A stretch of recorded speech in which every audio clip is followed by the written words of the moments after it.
YouTube, Davy VTV, Davy V with you in what is clearly a complete waste of taxpayer money. The Irondequoit, New York Police Department, a suburb of Rochester, New York, has spent over $30,000 just for one ATV, Polaris ATV. And let me be clear about this.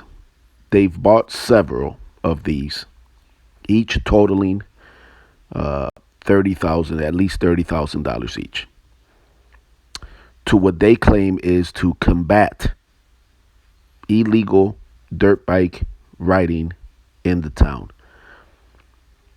Clearly, this is nothing more than a toy for these cops to ride on, and they look absolutely fucking ridiculous.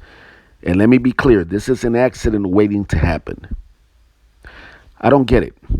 With the no chase policies in New York State, what exactly are they planning to do with this silly looking police cruiser, which is really just an ATV? I'm confused. Are the cops just going to chase the dirt bikes off the road? Are the cops going to go off the road themselves, possibly flip over? Absolutely ridiculous.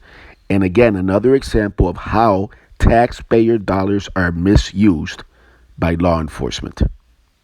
But of course, most people don't know this. Law enforcement gets a certain amount of money allotted every year. And if they don't use that budget, if they can't show that they're putting it to use and obviously putting it to waste, right? They don't get the same amount next year, or they don't get more money next year. Absolutely ridiculous again. As always, thank you for watching Davy VTV.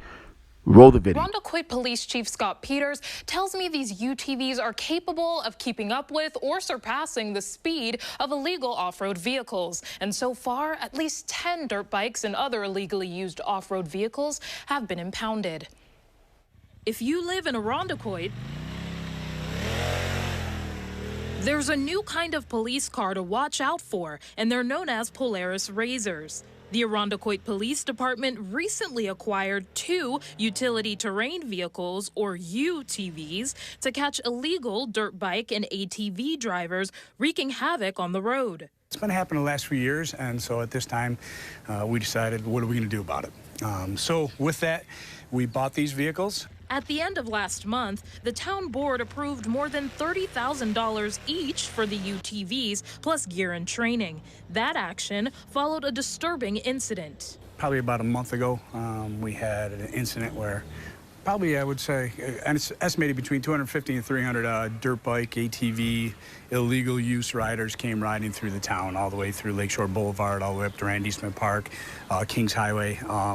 Crazy, created a lot of havoc. IPD's new vehicles, also called side-by-side ATVs, include safety features that distinguish them from illegal ATVs. As you can see, these ones are marked just like a regular patrol vehicle. We have emergency lighting up there. We have sirens on them. These ones also have everything as a 4-point, or actually 5-point harness. Both passengers have that. Our officers will all wear helmets. We also have the roll cage that will obviously, in case they do roll over, they'll be protected that way. People in the area are glad steps are being taken against illegal off-road driving, but they hope it won't escalate tensions. To me, it sounds like it makes sense to have the ATVs, and I'm not sure exactly what all they would do, because if there's a huge group of kids and just 1 or 2 police officers, you know, that could be a problem for the police officers. If you haven't seen these UTVs yet, then you may soon. This is going to be the first weekend that we actually have this out. Chief Peters tells me the officers who are driving these cars are all ATV or off-road certified. IPD will be hosting a class next month for other officers, and the intent is to use these UTVs year-round.